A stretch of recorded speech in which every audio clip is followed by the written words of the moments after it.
Auzubillahiminash-shaytanir-rajim. Bismillahir-rahmanir-rahim. Assalamu alaikum, my dear students. This is class 9th, subject General Science, and the important unit which we have started today is in your T1 portion, that is the tissues. In the previous lecture, we have completed one of the important unit of T1 portion, that was the natural resources. So far as this unit is concerned, that is tissues, before discussing this, we should know what is the meaning of the term tissue.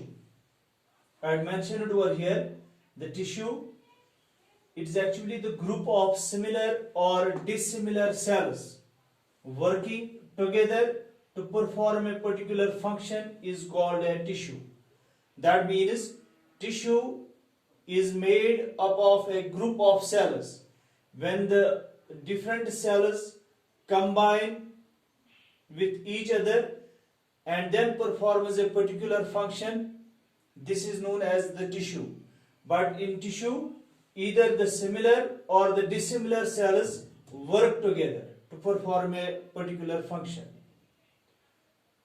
Now these tissues are generally of two types, that is the tissues present in the plants, they are known as plant tissues, and the tissues present in the animals, they are known as animal tissues.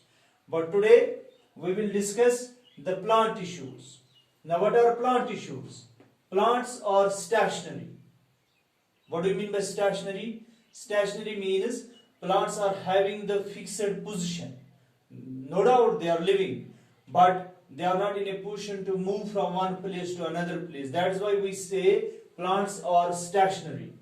Most of the tissues are supportive and dead and thus need less maintenance. The different types of tissues present in the plants are meristematic tissues. Meristem generally means the power of diffusion.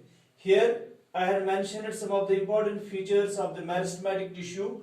One is here apical, present in growing tips of stems, roots, and increases length of stem and root.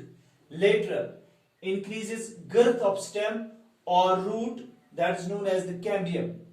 After this there is intercalary, present at the base of leaves and also the internodes on twigs. After this there is another type of the plant tissue, that is the permanent tissue.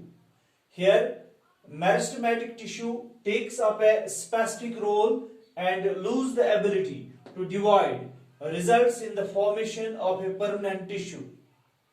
Now here I had mentioned the process of taking up a permanent shape, size and function is called differentiation. Now what is differentiation?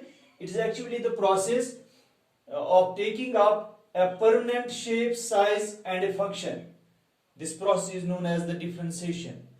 Now today we have completed the term tissue, plant tissue, and the two important types of the plant tissue, that is meristematic tissue and permanent tissue. Tomorrow or in next lecture we will discuss the another topic of the same unit. Till then, Khuda Hafiz.